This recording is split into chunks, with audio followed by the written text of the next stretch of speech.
La verdad que para mí es un gusto estar hoy acá. Tuve algunos temitas ahí con los horarios que pudimos acomodar.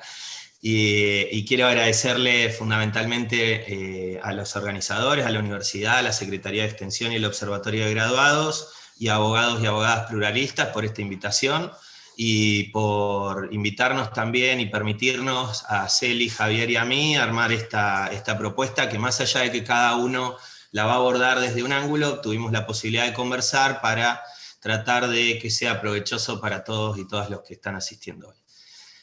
También es un gusto ver tanta gente, ya van 133 participantes en total. A mí me gusta en general ponerlos así en grande, así que quienes quieran prender su cámara, para mí es más agradable que hablarle a los nombres, pero entiendo que algunos tienen problemas de conectividad o se les dificulta o les molesta, así que no es obligatorio. No me voy a poner en maestro ciruela de a cámara prendida, por favor, ni nada de eso. No se preocupen. Somos muchos, pero vamos a tratar igual de que puedan participar, hacer preguntas, hacer algún tipo de interrupción en el medio.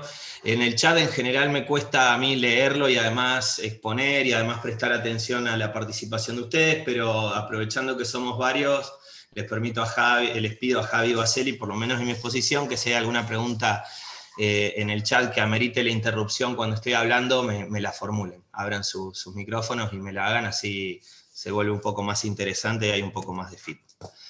Les voy a hacer una presentación. Yo todavía soy vieja escuela, no abandono esta idea del PowerPoint.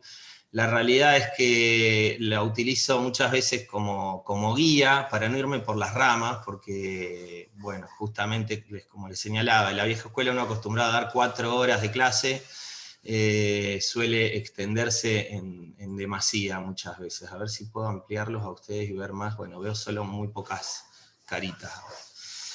Bueno, la filmina se titula Nuevas prácticas y nuevos abogados y nuevas abogadas y nueves abogadas. ¿Por qué? Porque tiene relación con el nuevo sistema procesal penal acusatorio adversarial, que si bien en nuestra provincia, a ver si puedo avanzar en la lámina, ahí está. Si bien en nuestra provincia desde el 2014 ya entró en vigencia, en Río Negro, corríjanme, pero creo que fue 2017 o un poco después, ya me olvidé cuánto lleva en Río Negro.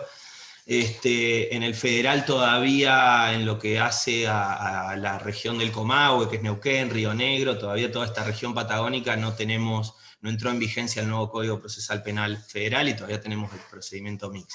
Entonces estamos en etapas donde siguen siendo nuevas funciones, que exige a los actores nuevos roles, y que estas nuevas prácticas todavía conviven con viejas tradiciones. Y Javier nos va a poder dar sobre esto, que es muy interesante, estuvimos hablando, nos va a hablar mucho de eso, de cómo bajo la superficie de este acusatorio adversarial perviven viejas prácticas del modelo inquisitivo, viejas prácticas restrictivas, tanto para el derecho de defensa como para la tutela judicial efectiva de los derechos de las víctimas, y que distorsionan día a día el modelo. Pero antes de llegar a esa etapa crítica, ¿no? que es central que podamos charlarla y discutirla, entiendo que en esta cantidad de colegas que están participando sé que hay estudiantes, sé que hay abogados y abogadas, y supongo que habrá funcionarios y empleados del Poder Judicial, de algunos de los ministerios. Entonces eso generalmente nutre y hace más rico el debate, así que después siéntanse libres de marcar cualquier contrapunto con esto, que son opiniones que nosotros les vamos a acercar. En estas nuevas funciones, el Ministerio Público Fiscal básicamente tiene de aquella primera función que era el rol de titular de la acción pública y agente persecutor del Estado, ¿no? El deber de investigar, perseguir y castigar, o sea, punir los delitos que se cometan. El nuevo ordenamiento procesal le establece nuevas funciones y asume justamente este nuevo rol, que es ser gestor de los conflictos. El artículo 17 de nuestro código establece que todos los operadores estamos llamados a la solución del conflicto primario, y al Ministerio Público Fiscal además le asigna un rol dentro de sus roles, les asigna la protección de la víctima, atender a los intereses de la víctima, a la par que atiende a los intereses sociales, al interés público. Y en este nuevo rol de gestor de conflictos, algo que ya hemos visto en su momento, la pena, que por definición es la aplicación de violencia estatal, y que ya la mayoría, y ya hemos leído bastante, en torno a estos principios de política criminal, que dice la pena debe ser lo último que se aplique, debe dejarse para última instancia, toma fundamental preponderancia y eje que para el Ministerio Público Fiscal busque soluciones alternativas a esa aplicación de la pena. Soluciones de calidad dentro del proceso. Cuando hablamos de soluciones de calidad, siempre en los casos que tenemos víctimas de carne y hueso, no podemos dejar de pensar en que sea una solución que de alguna manera satisfaga los intereses de esta víctima, y que sea una solución que pacifique, y que sea una salida del sistema menos gravosa que aplicar más violencia por parte del Estado, como lo es la pena de prisión. En el rol de la defensa también vemos que cambia. No tenemos una persona que tramita expedientes y que contesta todo con formularios y más o menos todo lo mismo, sino que necesitamos de un defensor que sea claramente un gestor de los intereses del defendido. No solo alguien que le brinde defensa técnica, sino que preste particular atención a los intereses que tiene su defendido. Esto es escucharlo, esto es poder brindarle la debida información para que sea su asistido, su defendido, su cliente, en el caso de los abogados particulares, quien toma la decisión. Y en esto siempre a mí me gusta mucho hacer paralelos y comparaciones con el ejercicio de la medicina. Acá el abogado es como ha sucedido con la medicina, donde el médico ya no es la persona que tiene todo el saber, y el paciente, justamente con ese nombre, quien espera que el médico decida y haga todo, sino que aparece como un sujeto, el paciente, y en este caso nuestro asistido, un sujeto de derechos, y dentro de esos derechos el primero tiene que empezar a garantizarle los derechos a estar informado de qué es lo que puede ocurrir con la causa, de qué información es la que hay en su caso, cuáles son las pruebas, cuáles son los riesgos a los cuales está expuesto, es el abogado defensor. Y vamos a ver, o sea, lo tenemos ya desde antigua, ya jurisprudencia bastante vieja de la Corte Suprema de Justicia, cuando establece que los alcances de el derecho de defensa, ¿se acuerdan los viejos recursos? O sea, los recursos cuando se aceptaban in pauperis forma. En todos esos fallos siempre se habló de que prima la defensa material por sobre las decisiones de defensa técnica. Bueno, eso siempre hay que tenerlo presente. El abogado sea público o privado, se debe a los intereses de su cliente. Y en este rol de la defensa también, en este modelo, donde tenemos un Ministerio Público Fiscal fuerte, donde tenemos un Ministerio Público Fiscal que se rige por principios de unidad y verticalidad. Ustedes piensan que el Ministerio Público Fiscal es uno solo en toda la provincia, con un fiscal general, fiscales jefes, y fiscales del caso, y fiscales adjuntos, pues toda una estructura que responde a un principio de verticalidad, cosa que no pasa con la defensa pública. Pero vemos, y esto que les marco ahí en la filmina, el rol institucional del Ministerio Público de la Defensa. No solo el Ministerio Público de la Defensa debe brindar a cada individuo, a cada persona que está sujeta al proceso, un defensor que cumpla con estos estándares de defensa eficaz, sino que además el Ministerio Público de la Defensa tiene que asumir ese rol institucional de guardián, voy a usar esa palabra, de los derechos humanos. Y acá vemos roles claves en este nuevo sistema, donde es fundamental el rol de la defensa pública sobre las condiciones carcelarias de las personas ya condenadas, es fundamental el rol del Ministerio Público de la Defensa sobre las prácticas policiales en materia de detención. O sea, debe formar parte de la agenda del Ministerio Público de la Defensa, qué está sucediendo con las comisarías en los barrios, si están teniendo... Les doy ejemplo de práctica, esto de detener por averiguación de antecedentes un par de horas a los chicos, a las personas que andan en la calle, y luego liberarlos. Ustedes saben que si están detenidos, demorados un par de horas y luego están liberados, no hay audiencia y en principio el Estado, o sea, los jueces no se enteran porque los jueces van a estar solo llamados a resolver cuando una persona esté privada de la libertad y, el fiscal, y se dé la situación de audiencia, que un poco vamos a hablar después. Pero la defensa pública debiera poder canalizar todas esas situaciones, poder analizarlas, porque este tipo de prácticas, que también se dan dentro del derecho contravencional, Mario Juliano ha trabajado mucho eso, son prácticas claras de ejercicio de un poder punitivo que esquiva el control, o sea, de las agencias policiales, que esquiva el control del Estado, y que en algunos casos son lo que permite el ejercicio de la violencia institucional. Entonces, un resumen, acá vuelvo a la idea del Ministerio Público de la Defensa con un rol fundamental, que es muy difícil ahí sí que la abogacía particular, que los abogados privados e independientes podamos prestar, ¿no? Porque uno se va enterando del caso a caso, la persona ya está liberada, salvo en algunos casos puntuales donde una persona es detenida más de una u otra vez, donde uno puede llegar a plantear un habeas corpus preventivo, pero yo no he visto, por lo menos en los últimos años, esto, y sí uno toma conocimiento de que hay prácticas en determinadas comisarías y en determinadas ciudades o en determinados barrios de estos abusos policiales y con los riesgos que eso conlleva. El juez, un juez con un nuevo rol, con el rol constitucional, con el rol clave que tiene, que es un juez que controla las garantías, un juez de control y un juez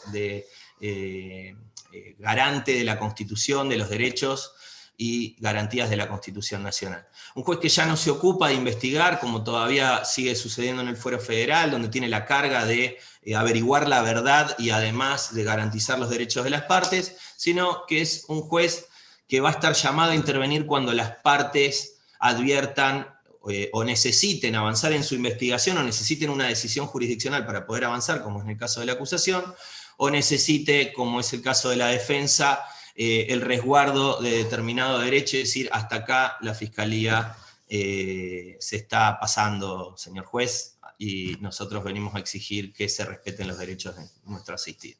Por ahora lo digo así muy por arriba. Disculpen que para muchos de ustedes va a ser como muy elemental esto, pero de acuerdo a las pautas que se nos dio, abarcamos colegas que están comenzando la profesión, futuros colegas que son estudiantes, y también colegas que participan de este curso porque les interesa Derecho Penal, pero en la diaria se dedican a otros fueros. Y a nosotros nos pasa mucho, que por lo menos a mí en lo particular, que muchas veces digo, yo soy, cada día uno, a medida que se va definiendo como penalista, va dejando de ser abogado a veces, y eso es un problema.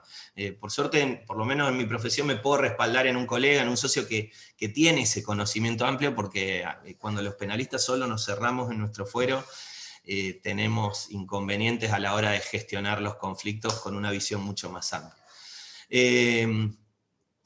Por esto que un poco les voy a marcar adelante. Acá me está faltando una pata, que es el rol del abogado cuando acompaña a la víctima, el rol del abogado y la abogada cuando ejerce, o sea, es encargado de llevar adelante los intereses y derechos de la víctima, de exigir que haya tutela judicial efectiva. No sé por qué no está acá en la filmina, pero lo debiera poner.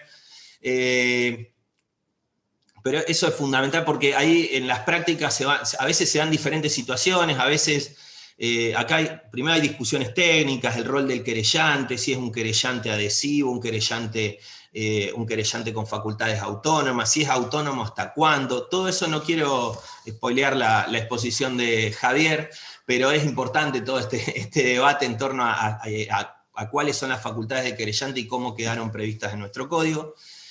Y después también estas situaciones que puede tener el querellante puede ir autónomamente, pero puede ir conjuntamente con el fiscal, un querellante fortalecido. Muchas veces el querellante es un querellante que se pelea con el fiscal, ¿no? Cuando el fiscal, tema, ¿qué pasa cuando la fiscalía hace de menos? ¿No? Cuando la fiscalía decide no avanzar, cuando la fiscalía, y hasta dónde la fiscalía puede y cuál es el margen de discrecionalidad que tiene el Ministerio Público Fiscal, el margen que el legislador le da para decir no avanzo, no investigo, no me interesa, no es importante, es insignificante, no afecta gravemente el interés público, no creo que pueda conseguir prueba, ¿no? Todas esas situaciones que se pueden dar en la práctica y que muchas veces generan estos conflictos y litigios, estos conflictos que se traducen en litigios, en litigar en audiencia entre las partes acusadoras.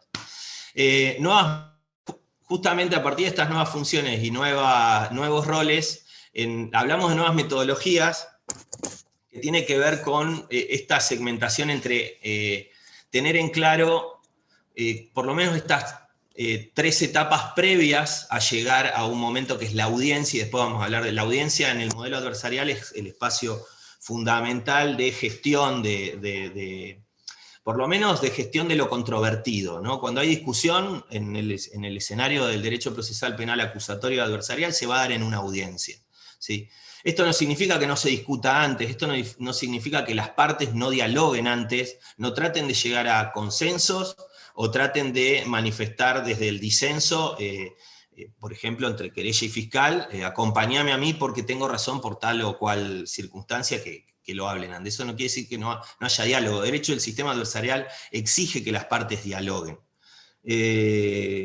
Porque, de hecho, ustedes van a ver que muchas veces cuando se hacen audiencias, llegan a la audiencia, se prepara, se diseña una audiencia, se citan a todas las partes, se realiza esa audiencia, y cuando llegan dicen, no, bueno, pero en realidad estamos viendo, vamos a ir por una salida alternativa. Y una vez alguien de la oficina judicial me dijo, la verdad que a mí me saldría más barato pagarles el café antes que fijar la audiencia. ¿Sí? Y tiene razón, o sea, tómense el café las partes, traten de dialogar.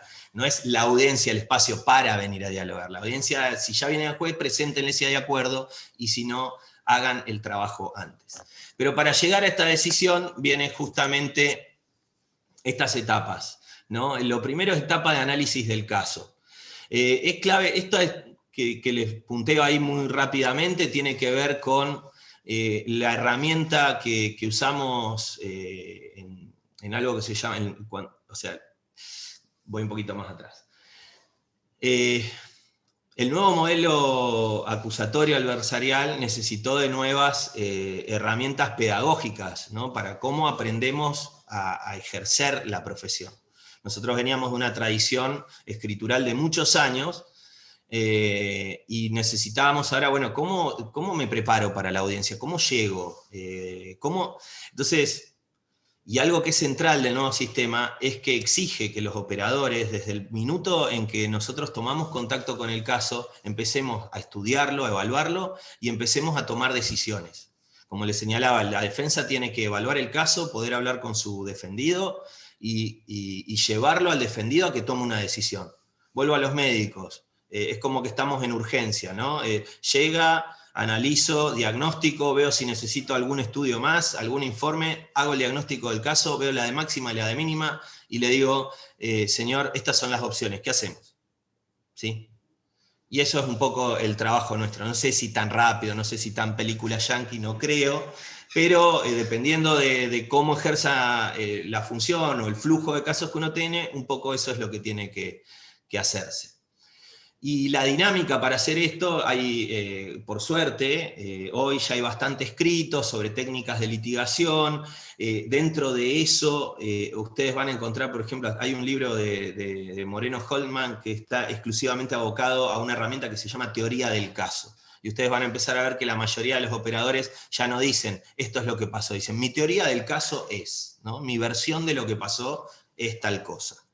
Y esta teoría del caso tiene 3 elementos, o sea, dentro que permiten tener claridad cuando estoy estudiando el caso, cuando lo estoy analizando, y estas 3 columnas, Celi, por ejemplo, y bueno, los dos, Javier y Celi son los dos muy, muy aplicados cuando hacen sus casos, arman todas las columnitas, tienen todos los detalles, a mí me encanta ver los trabajos que preparan ellos.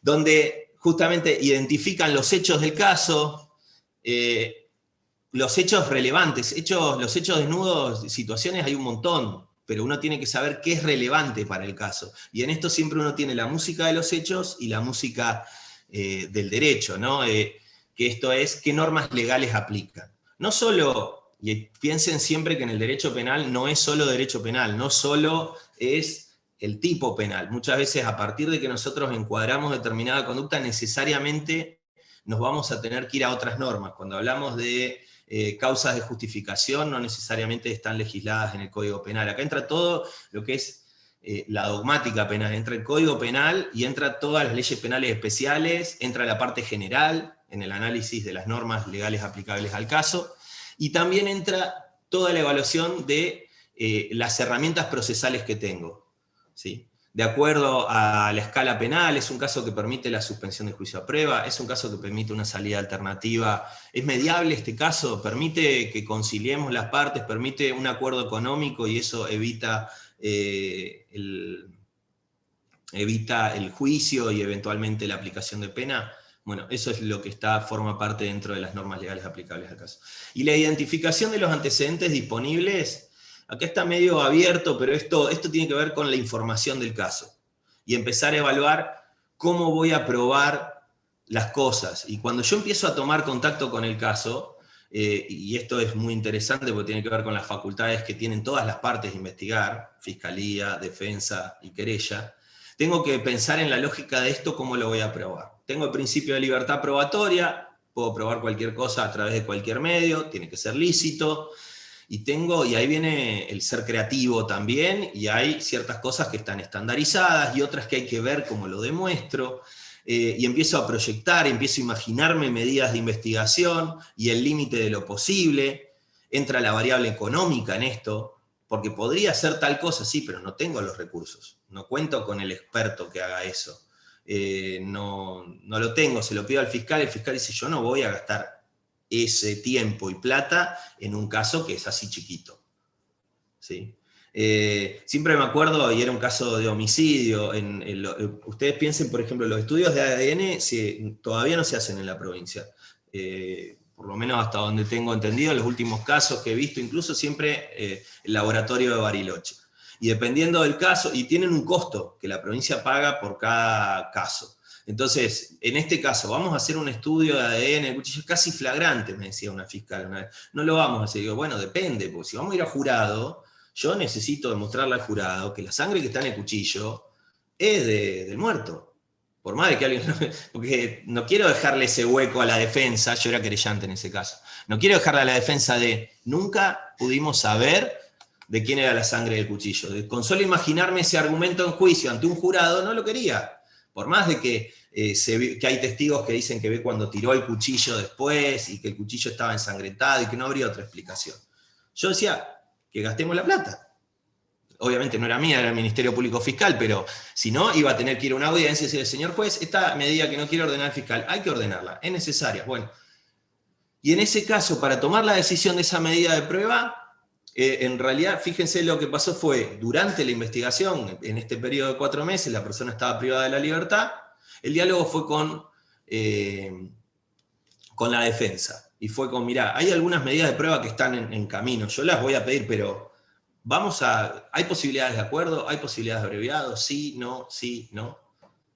Y se logró un acuerdo pleno, en realidad un acuerdo parcial, pero habíamos acordado hasta el monto de la pena. Mis clientes, que era el padre del chico que había resultado ser víctima, estaba de acuerdo con ese monto de la pena, la defensa también y la fiscalía, era inferior a 15 años. Y esa medida de prueba después no se realizó. Pero quedó sujeta a esa posibilidad de acuerdo. Y ese acuerdo tiene un tiempo, por eso les digo, ¿hay posibilidad de diálogo? Sí, hay un tiempo. ¿Arreglamos o avanzo? Y si no, porque además ahí yo sabía que si me decía que no la defensa, tengo que avanzar con la fiscalía en pelearme para que haga la medida de prueba, pelearme, litigar. Y en ese contexto, el caso, me acuerdo una particularidad que pasó cuando la reforma entró en vigencia. Como ya no litigábamos por escrito, como cada audiencia, cada cosita que uno tenía un contrapunto, tenía que ir a una audiencia ante un juez y cuestionar a la contraparte y contraargumentar, se habían generado entre los operadores oficiales, llámese Fiscalía y Defensa Pública, un montón de rispideces. Era como que entraban todos los días al ring y se pegaban, y a veces se pegaban abajo del cinto, y a veces se pegaban en la nuca. No dialogaban, no tenían posibilidad de diálogo. Era como, che, ¿hablaste con la defensa si hay posibilidad? No, yo con él no hablo. ¿Cómo no hablas? Pero si litigás todos los días, es imposible llevar adelante este sistema sin diálogo. Todo lo llevas a juicio, todo lo llevas a audiencia, todo es controversia. Se te va a caer a vos el esquema de trabajo y se va a caer el sistema si ustedes no dialogan. Y uno querellante, abogado particular, que a veces defiende y a veces acusa, le es más fácil a los abogados particulares. En general nos es mucho más fácil, por lo menos en el colegio de abogados que compartimos este espacio que es el Instituto de Derecho Penal, no sé, tenemos como esa facilidad de dialogar, de marcar contrapuntos, de tener posturas a veces bastante radicalizadas en cierto punto, y a pesar de eso poder dialogar. Y bueno, uno pudo lograr incluso entre esos actores y en ese caso gestionar el conflicto.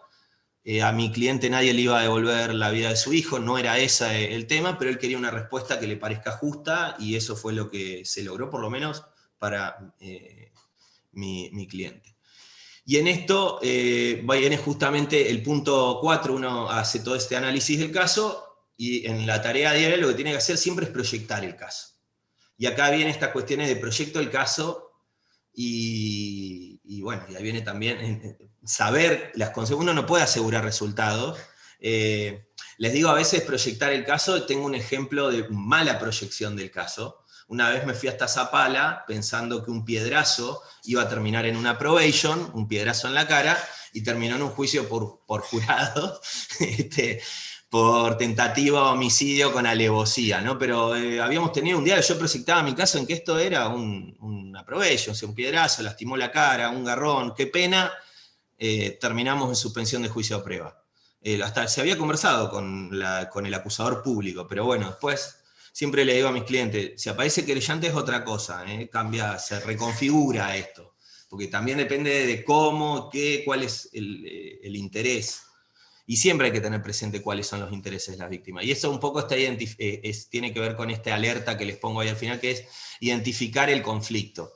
No solo a qué tiene derecho mi cliente y qué es lo que puede pasar en el caso con las perspectivas de máximo y las de mínima, sino saber cuáles son los intereses que hay en juego y que a veces hay detrás, porque a veces eso nos redefine el caso. No es lo mismo dos personas que ocasionalmente se encuentran en un semáforo, discuten y uno le pega una trompada al otro y supongamos que le huele un diente, que son unas lesiones graves y lo que podamos llegar a hacer, que esta circunstancia se dé entre dos vecinos que hace 10 años vienen haciéndose cosas como poner la música fuerte cuando el otro está durmiendo la siesta, que llegó de trabajar toda la noche, que el que vive aguas arriba, en el cordón cuneta, le llena todo de barro o lava su auto y le salpica de barro. Bueno, y cuando ya esas personas se odiaban por múltiples cosas, que son hechos que no son relevantes penalmente, cuando me cuenta todo eso, no, es que este es un HDP, lo odio, toda la vida lo mismo, desde que me mudé al barrio me hizo la vida imposible, y yo a la hora de trabajar esos intereses.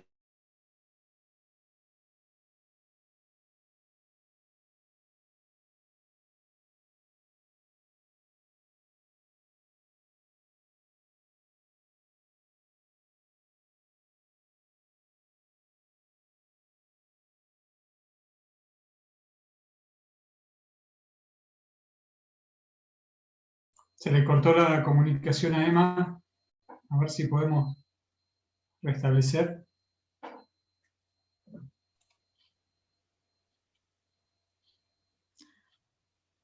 Javi, a Emanuel se le cortó porque yo también me quedé un ratito como se quedó todo. ¿A vos también te pasó que se te quedó frenada la pantalla? Sí.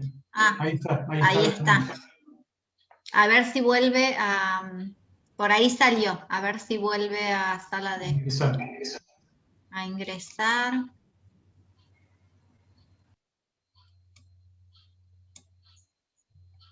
Bien, tenemos...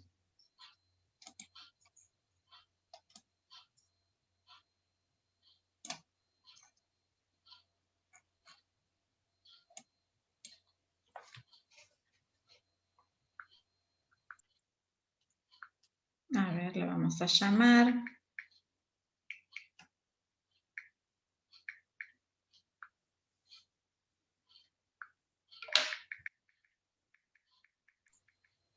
Puede pasar en la virtualidad. Totalmente, y creo que ingresa directamente, me parece, por eso es que, a ver qué le pudo haber pasado. Javi, si no podemos ir avanzando. Esto nos pasa en las audiencias. Si es un tema de conexión de él, va a poder volver a ingresar, pero si él salió, va a tener que volver a ingresar con el ID y la contraseña. Tal cual.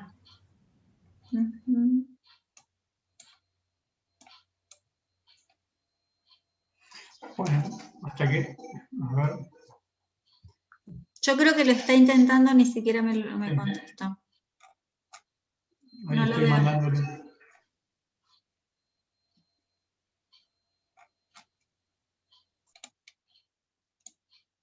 Bien.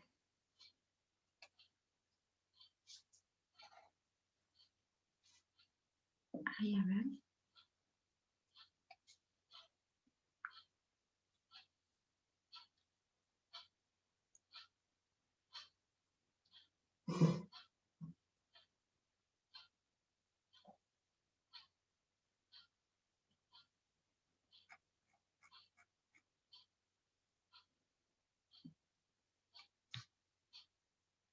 Mientras tanto, les recordamos lo de la asistencia. Todos y todas han podido llenar el formulario, ¿no?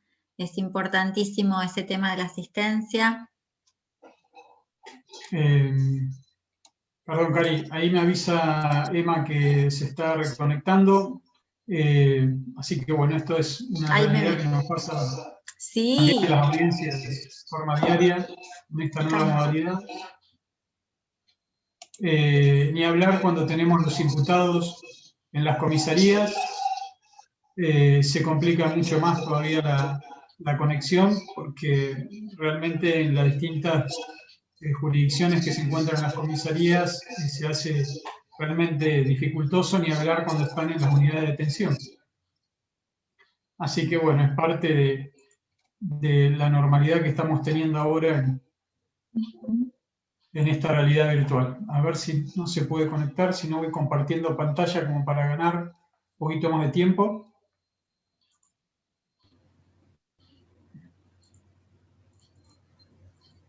¿Se puede ver? Ahí te avisamos. ¿Todavía no? Todavía no. Ahora ahí sí se visualiza. ¿Ahí se ven? Sí, sí, sí. Bien, perfecto. Bueno, hasta que entre Emma y después retomará él. Están viendo la primera filmina que habíamos preparado. Digamos, antes que nada, buenas tardes a todos y a todas. Y frente a la improvisación que tenemos que hacer, voy a mostrarle la primera filmina que habíamos preparado, porque en realidad, como nos habían comentado, que también hay estudiantes y personas que recién se han recibido, o que se han recibido con edad un poco más grande, pero que están dentro de lo que nosotros llamamos de los 5 años de ejercicio de la profesión. En forma permanente nos preguntamos y recordamos cuando recién nos recibimos que todos podemos leer la ley, pero en realidad siempre nos preguntamos cómo se hace, cómo sucede en la realidad, y finalmente cuáles son los criterios judiciales, tanto administrativos, como son los organismos de la oficina judicial que fijan las audiencias, que a veces se superponen, cómo tenemos que hacer para pedir los cambios de las audiencias. Entonces, la idea era ir haciéndonos esas preguntas, a ver si se ve la otra filmina, ahí estamos, hacer esta charla, como había dicho Emanuel Roa Moreno, es una charla entre litigantes, con visiones pluralistas del proceso penal, pero siempre sobre la base del principio de mejora continua, porque siempre puedo repensar las prácticas que estoy realizando y mejorarlas en pos de la litigación. Esto no hay que tenerle miedo porque es una realidad constante y siempre nos preguntamos.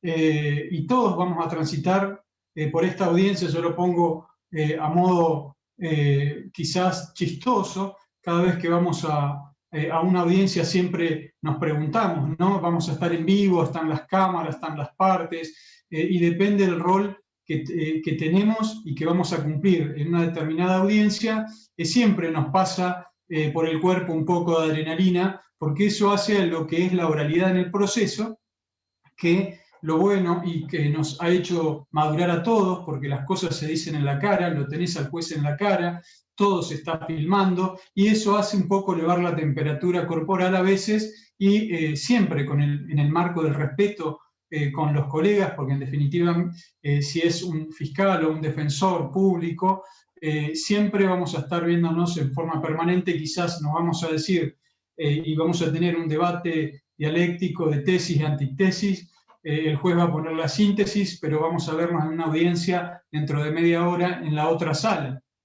Entonces, siempre hay que tratar de que sea en el marco del respeto.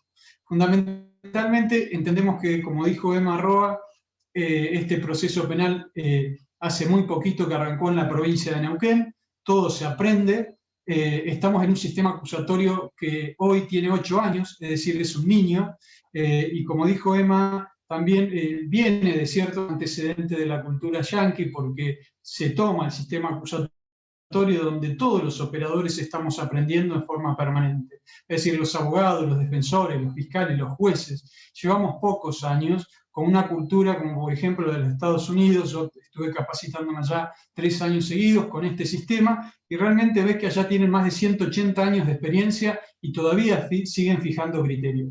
Por eso no hay que tenerle miedo a fijar posturas, a hacer planteos novedosos, porque esto está arrancando. Pero lo que quiero que tengan presente, o por lo menos lo que me interesa resaltar como abogado litigante, es el rol que ustedes van a cumplir en el caso concreto. Porque si tienen que recibir al cliente en su estudio, en su despacho, como querellante, no es lo mismo como defensor. Sobre todo porque hay que tener en claro cuánto y cómo voy a cobrar. Y que esto es una parte de la realidad que no se habla, o que siempre hablamos de la parte dogmática, pero cuando hablamos de los números, todos debemos recordar que los jóvenes profesionales y los no tan jóvenes pagamos la caja previsional en la provincia de Neuquén para nuestra futura jubilación, que es mínima, ya les adelanto que no es un seguro, ni mucho menos, pero la realidad es que se pagan 6.000 o 7.000 pesos mensuales de caja provisional, más ingresos brutos desde el punto de vista tributario, y también pagamos la matrícula en el colegio de abogados, y si hay colegas que alquilan sus estudios y comparten las oficinas, también es parte del costo que ustedes tienen que considerar para pasarlos. Y fundamentalmente ser consciente del rol que van a tomar en ese caso concreto. Si tomamos el rol de querellante penal, para nosotros, cuando recibimos a la víctima, sabemos que, y sobre todo si pierde un ser querido o estamos frente a un caso de abuso sexual donde la hija pequeña, digamos, de una franja etaria menor a 5 años o adolescente ha sufrido un abuso sexual, y vamos a estar con la familia acompañándola, sin lugar a dudas vamos a llevar una tesis acusatoria. Pero lo concreto es qué quiere la víctima, y en parte a lo que hacía mención a todas las salidas alternativas. La víctima normalmente viene con, yo quiero el mayor castigo, pero la víctima quiere venganza o quiere justicia. La víctima puede perdonar, y sí, están las organizaciones de víctimas por la paz, donde claramente las víctimas han perdonado a las personas que le han causado un daño o a sus hijos, pero lo que quiero tener en cuenta a los fines prácticos, ya a lo que litigamos todos los días, son los acuerdos del Tribunal Superior de Justicia de Neuquén, y por eso me refiero a que los criterios se están fijando todavía y se están eliminando ciertas prácticas inquisitivas. Es decir, lo que el abogado tiene que tener en cuenta es, se escucha a la víctima. Nosotros en Neuquén tenemos un fallo ya del tribunal que fijó criterio por nuestro Código Procesal Penal. ¿Vamos a tener a la víctima como un convidado de piedra dentro del proceso o la vamos a escuchar realmente? Si tenemos un proceso, por ejemplo, de homicidio culposo en una suspensión de juicio a prueba, ¿se va a extinguir la acción penal y la vamos a escuchar a la víctima o no? ¿O le vamos a mandar una cédula de notificación, con una notificación simplemente donde el fiscal dice, sí, ya la notificamos con la cédula y ya está notificada? Ahora, corresponde que no solo que se la notifique, telefónicamente por la cédula, sino que se la escuche a la víctima. Tal es así que, bueno, los jueces han tenido distintos criterios y llegó el juez de garantía, la segunda instancia, el Tribunal de Impugnación, y el tribunal finalmente revocó la sentencia del Tribunal de Impugnación y estableció algo concreto, declaró la nulidad y estableció que no es una mera formalidad que la víctima esté presente dentro del proceso penal, sino que se la debe escuchar formalmente. Es un fallo que digamos, que es necesario que lo tengan presente independientemente del rol que estén cumpliendo. Por supuesto que en el rol de defensor siempre vamos a tener la antítesis. Con respecto a la denuncia, me parece que esto lo paso. Sé que hay estudiantes y colegas de otras jurisdicciones, pero acá, por lo menos en la provincia de Neuquén, voy a pasar brevemente donde las denuncias se pueden hacer en la policía, en la fiscalía, en los casos urgentes en la fiscalía. Normalmente hoy, en el marco de la pandemia y del COVID, se pueden hacer por correo electrónico. Si es urgente, se puede ir a la fiscalía. Yo recomiendo que hagan la denuncia, vayan al día siguiente, o si es urgente, al mismo momento, que pidan hablar, eventualmente si van a la comisaría, siempre en el marco del respeto, porque quizás nos toque un funcionario público que ese día tuvo un mal día, y creo que los tenemos que hacer respetar los colegas porque estamos trabajando, nosotros los respetamos a ellos, pero si hay algún problema con la primera estructura o capa de la comisaría, el agente, pidan hablar con el oficial de servicio, si no con el comisario, y si la cosa se pone media áspera, pidan hablar con el fiscal de turno, sin lugar a dudas que le van a pedir la credencial del Colegio de Abogados, eso va a quedar registrado en el libro de actas, pero como siempre digo, siempre es importante leer la Ley Provincial 715 y 2081, que es todo el sistema de reglamentación de la fuerza policial, que nos permite posicionarnos y estar más confiados a la hora de poder conversar con un efectivo de la policía en un marco de una comisaría, ni hablar si tenemos que ir a ver a la persona que está detenida. Con respecto a la fiscalía, a los que les interese, acá en la ciudad de Neuquén puse algunos correos electrónicos en esa filmina, por cada unidad fiscal. Esto es, siempre estamos pidiendo, che, ¿tenés el correo electrónico? ¿Cómo hago? ¿Se lo mando por correo? ¿Lo tenés? ¿Qué unidad fiscal interviene? Bueno, cuando ustedes hacen la denuncia, la primera que interviene es atención al público y asignación de casos, a cargo del fiscal Diego Azcárate. Vayan a verlo, pidan hablar, golpeen las puertas, porque sabemos que en este contexto no todos los funcionarios van, pero normalmente atienden con rapidez y despachan las medidas urgentes en el caso que ustedes necesiten hacer un allanamiento. Con respecto a este tema del querellante, es un tema muy sensible en la provincia de Neuquén. ¿Tenemos la puerta cerrada, como dice la filmina? Claramente que sí. Digamos, la víctima hoy ha quedado al margen del proceso penal, si bien se la escucha, es simplemente, a veces es una formalidad, porque no quiere decir que vayan a hacer lugar lo que dice la víctima, por todo lo que dije recién. La víctima acá en la provincia de Neuquén no puede formular cargos si el fiscal no decide acusar, y esto quiero ser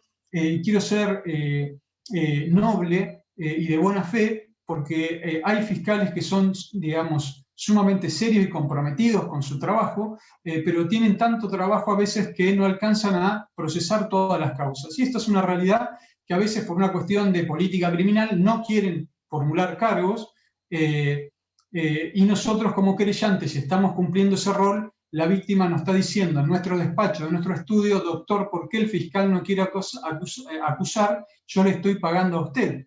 Entonces, ¿por qué la provincia de Neuquén ha cerrado la puerta a las víctimas?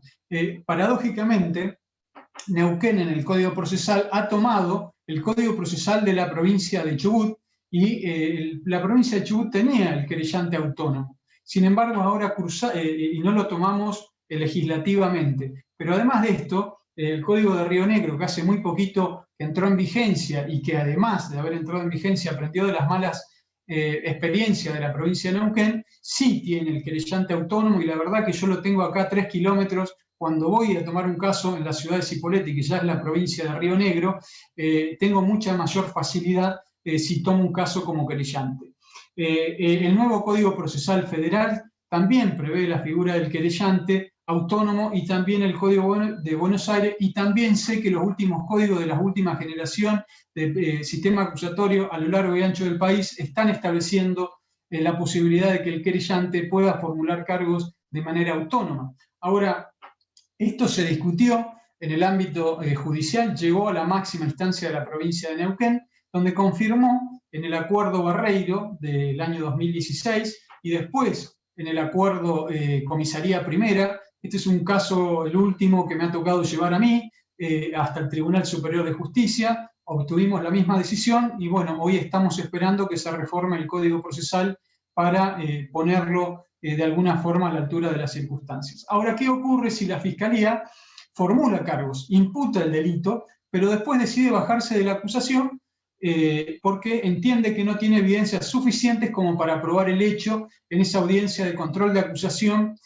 donde tiene que decidir? Bueno, acá seguramente la víctima, ¿qué le va a decir a ustedes si ustedes son los querellantes y le están cobrando? Y además la víctima va a estar al lado de ustedes, sentado, y va a decir, doctor, vamos a sostener, nos va a acompañar, y siempre nos preguntamos, ¿la víctima quiere venganza o quiere justicia? Y esa representación que nosotros llevamos como querellante siempre es más amplia de la que puede tener el fiscal, que tiene un deber mayor de objetividad que el que podemos representar nosotros como querellante. En este caso, en la provincia de Neuquén sí permite esta situación. En este caso que les menciono más abajo, que está en la filmina, el querellante pudo avanzar en soledad y obtener una sentencia que emitió el doctor Mauricio Zavala en un caso. Este caso me tocó llevarlo a mí. Pude lograr la conversión de la acción pública en privada. El fiscal había pedido el sobreseimiento porque entendía que no tenía evidencias ni pruebas suficientes para probar el hecho. Yo dije que en ese caso no compartía respetuosamente la decisión del Ministerio Público Fiscal y que sí tenía los elementos necesarios para probar el hecho. Fui al debate, lo pude ganar y después, por situaciones particulares, yo renuncié a la querella y después continuaron otras partes. Con lo cual, es una tarea muy fuerte en algunos momentos de las situaciones procesales de investigación que tenemos que llevar como querellante, porque tenemos que, en el marco del respeto, confrontar con la Fiscalía para llevar adelante este caso concreto, porque a veces nos encontramos que no atienden a las víctimas y nosotros somos los intermediarios entre atenderlos en nuestro estudio, ver cómo lloran y eventualmente quieren llegar a las últimas consecuencias. También, por supuesto, está el deber de prudencia y diligencia que debemos tener como letrados para asesorar debidamente a las víctimas que cuál es la respuesta posible que le puede dar el sistema de enjuiciamiento penal, porque quizás no le va a dar la mejor respuesta, pero sí una salida alternativa razonable, como puede ser un acuerdo de condena, que a veces las víctimas les cuesta entender esa situación porque siempre quieren un poco más. Después, me parece que algo que generó profundas discusiones dogmáticas en cuanto a los plazos procesales que todo abogado querellante o defensor tenemos que manejar muy bien, es que hay un artículo en el Código Procesal de Neuquén que establece que a partir de que se realiza la denuncia, se establece un plazo de 60 días.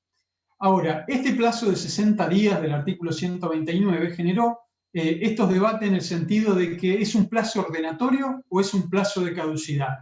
¿Qué consecuencias jurídicas tiene si al fiscal se le vence este plazo? ¿Y qué habilidad y qué tenemos que manejar los defensores y cómo lo vamos a, si ustedes me lo permiten, cómo lo vamos a presionar al fiscal y por qué nos conviene hacerlo? En las dos situaciones se los digo. Primero, si estamos como defensor, es importante presentar el escrito, vencido ese plazo de los 60 días, para forzar al fiscal a tomar una decisión en los plazos del artículo 131, es decir, señor fiscal, tome una decisión, porque si usted no toma una decisión, voy a ir a golpearle la puerta a un juez de garantías para que lo obligue a usted a tomar una decisión, para que la víctima tenga certeza de si usted va a acusar o no. mi cliente, si estoy en el rol de defensor, lo tengo que hacer.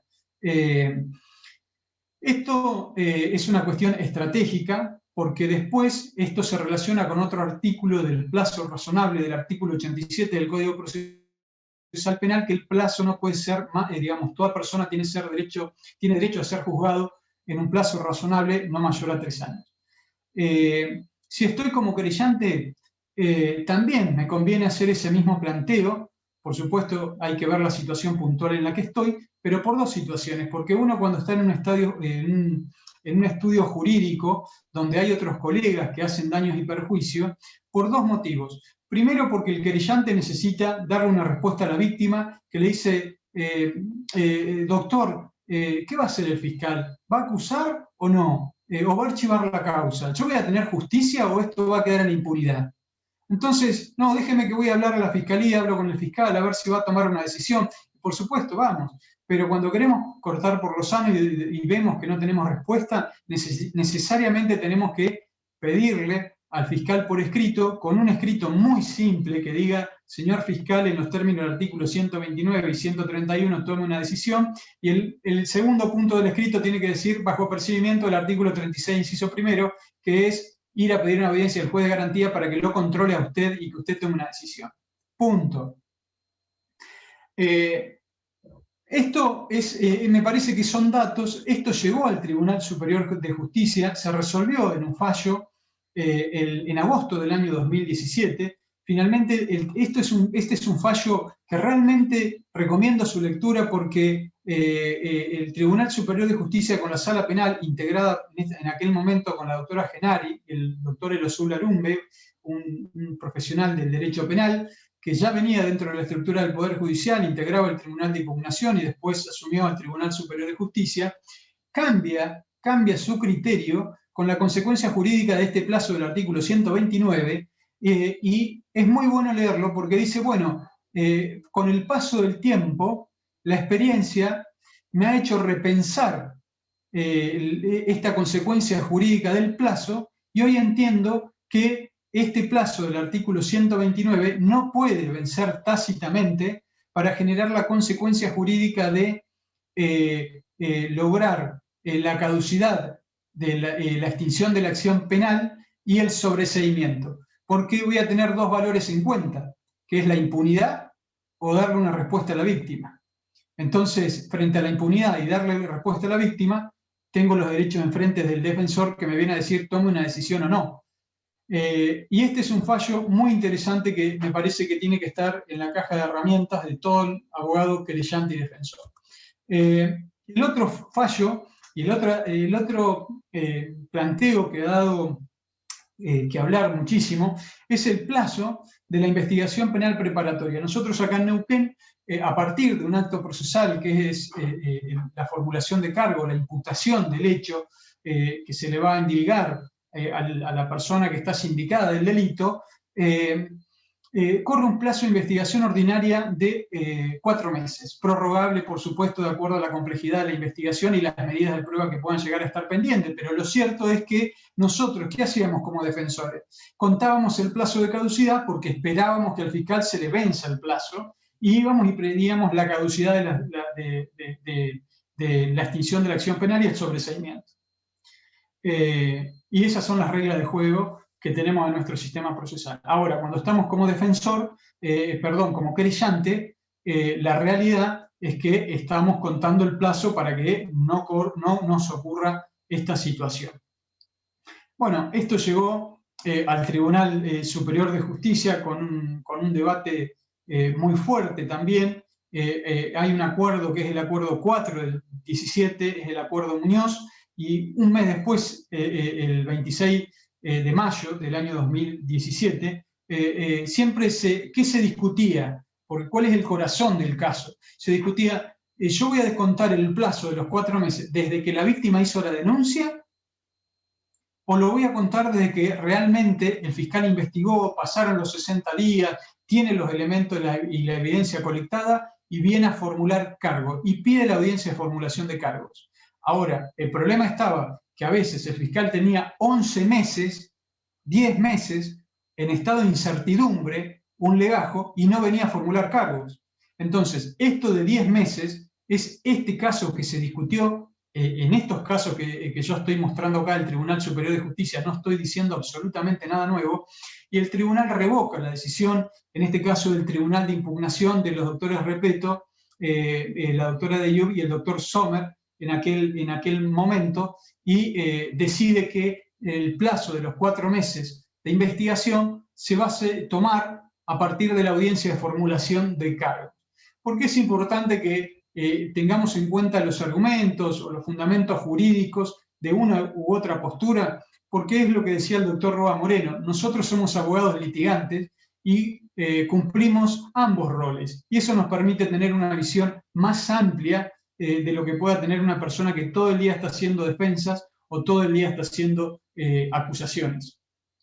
Es importante que no se nos mezclen los roles, ¿no? Esto desde ya, como habrán notado en mi alocución, que por ahí paso de querellante a defensor. Pero lo cierto es que es muy acotado el tiempo en este sentido, entonces trato de ir un poco más rápido.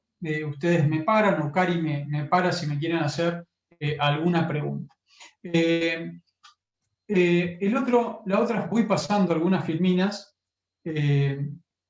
Creo que, dicho estos fallos del tribunal que he mencionado, 4 o 5 fallos, son importantísimos tenerlo en cuenta, pero todos sabemos con este cambio de sistema procesal, sin lugar a dudas, ¿qué podemos hacer como querella o qué podemos hacer como defensor? ¿Nos formaron para investigar? Absolutamente no. No nos formaron para... Por eso yo siempre cito acá, tengo el manual para el instructor judicial y el investigador criminal, que lo recomiendo, que es de Canosa, y después el de Carlos Guzmán, que es el manual de criminalística. Por supuesto, que va acompañado con el libro de Duche, Litigación Penal, que es el ABC para ver un poco y estudiar un poco el proceso de investigación. Pero lo cierto es, cuando tenemos que tomar el caso, tenemos que decidir primero qué presupuesto tenemos y qué cliente tenemos, y tener el presupuesto económico. Primero voy a contratar un perito y tengo que ver si lo voy a pagar, si lo puedo pagar. Sí. Javi, discúlpame, vos sabés, porque si no después se nos van a desencontrar las preguntas.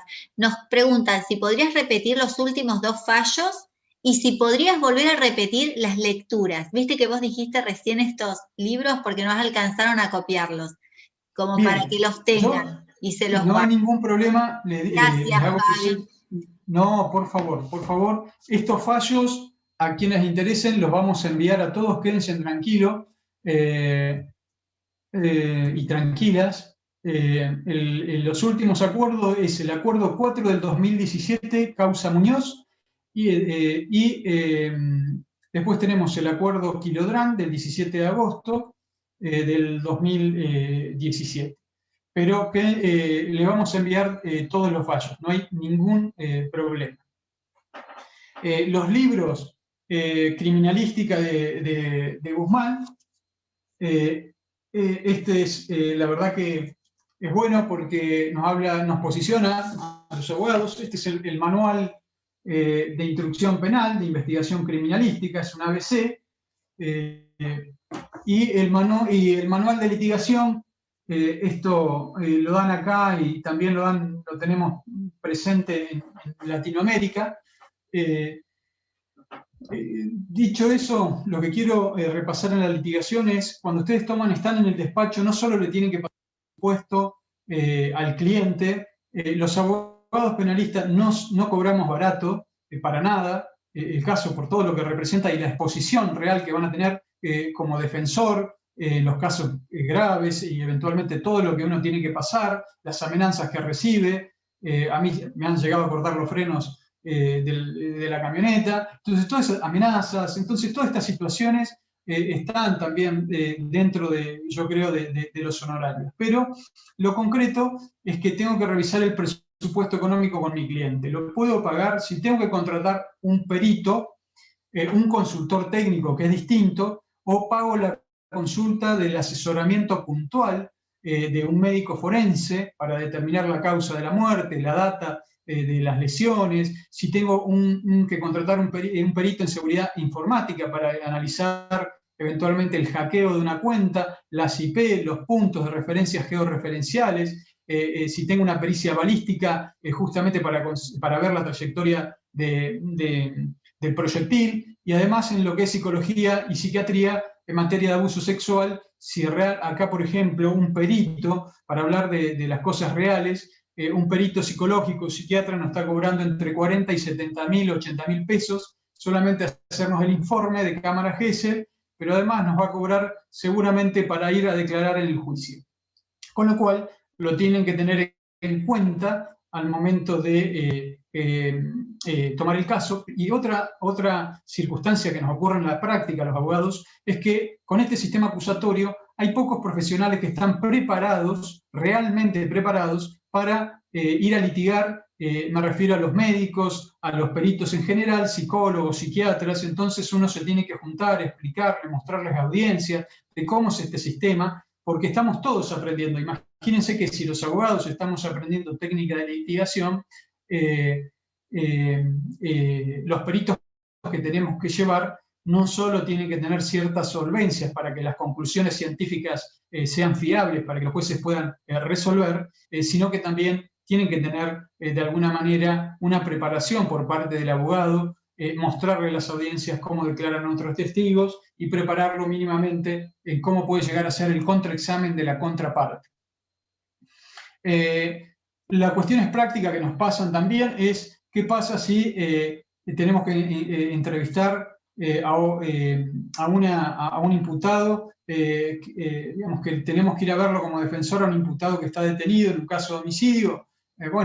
¿Qué puedo pedir? ¿Que lo trasladen a mi estudio jurídico? Bueno, eso se está haciendo en un contexto de pandemia, con los protocolos, se pide, se manda un correo electrónico directamente al juez. El juez de garantía es el que controla a todas las personas que están privadas de la libertad, y a partir de ahí, si el fiscal no se opone, se puede ordenar el traslado, eso sépanlo. También es importante, si están en el rol de defensor y tienen que entrevistar a la víctima.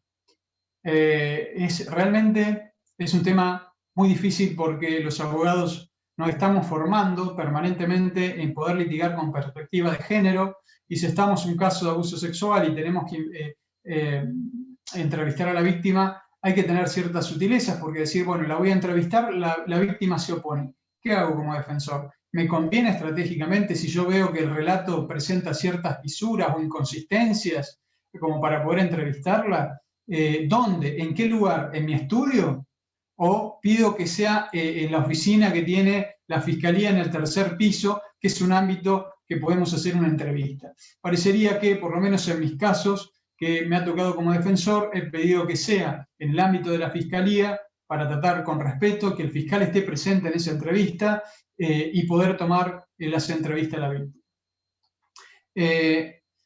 Lo que nos pasa con las entrevistas de los testigos, siempre ahí van a ver que hay un artículo 135 del Código Procesal de Neuquén, donde el querellante o el defensor tiene que tener su carpeta de investigación, tiene que entrevistar a los testigos, es necesario que lo haga, pero siempre tenemos esa particularidad y esa duda. Voy a entrevistar, si estoy como defensor, los testigos de la parte acusadora. ¿Los voy a citar a mi estudio? Seguramente me voy a hacer la pregunta, ¿el testigo me va a estar grabando a mí? ¿Qué recaudos voy a tomar?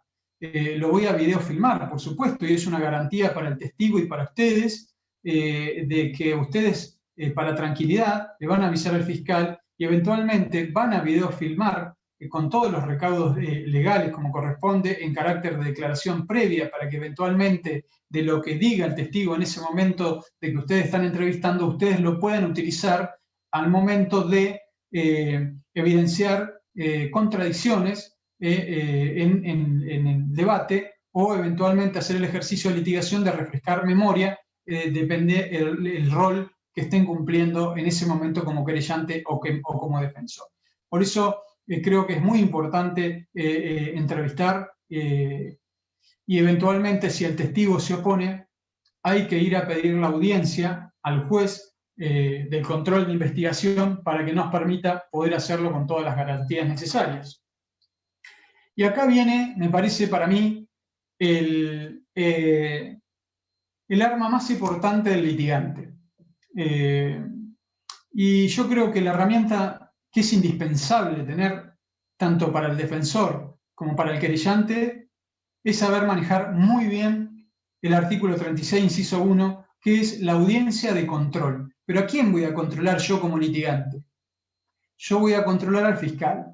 Es decir, no solo, como dije recién, fiscal toma una decisión, sino también algo básico que estamos tratando de eliminar con las prácticas del viejo sistema inquisitivo y que ha sido reconocido por el Ministerio Público Fiscal, que ha creado dentro de la estructura administrativa una oficina de gestión de calidad que está a cargo del doctor Ronsenfeld, quien permanentemente trata de cambiar estas malas prácticas que pueden darse por los operadores que tienen la cultura del trámite, del sistema inquisitivo y esas malas prácticas que queremos erradicar.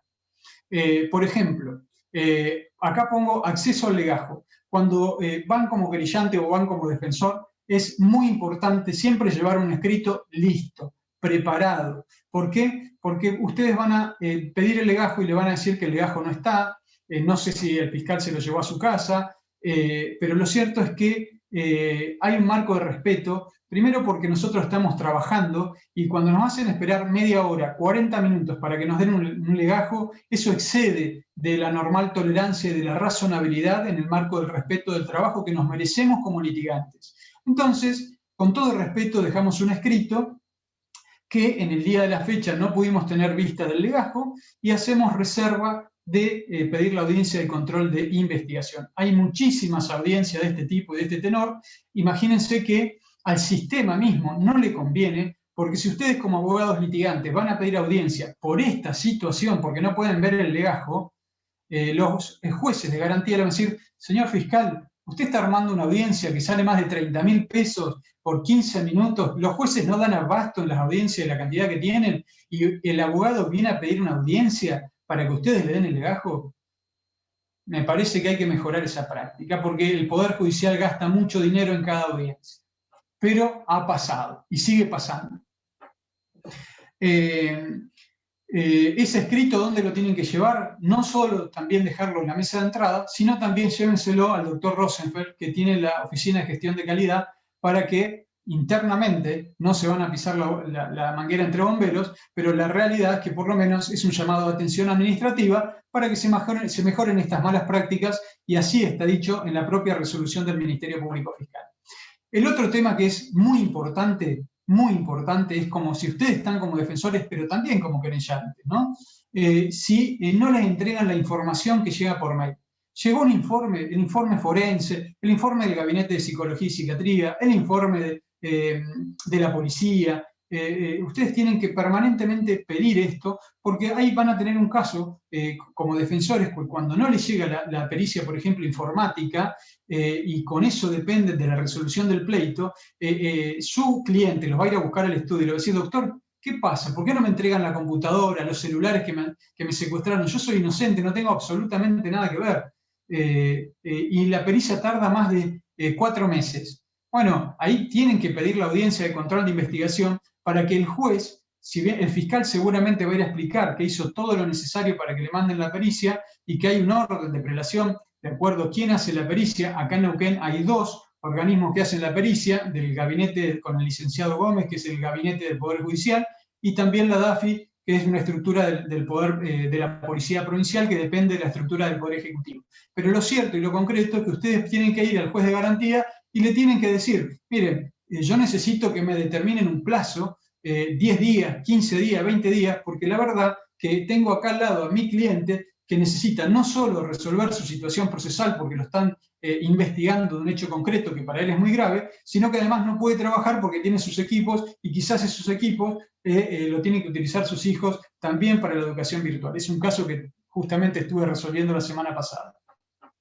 Es decir, otro estándar que es muy importante es el deber de objetividad del fiscal. Esto es claramente abre la ventana del principio de buena fe.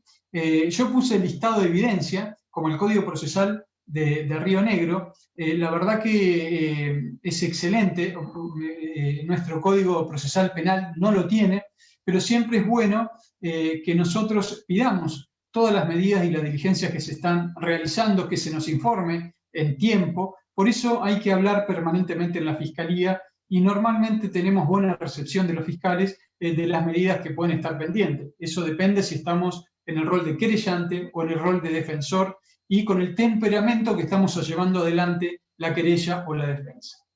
Que tome una decisión fiscal es lo que mencionaba. El otro punto que utilizamos siempre, normalmente los defensores, es el punto 4, es la devolución de los bienes.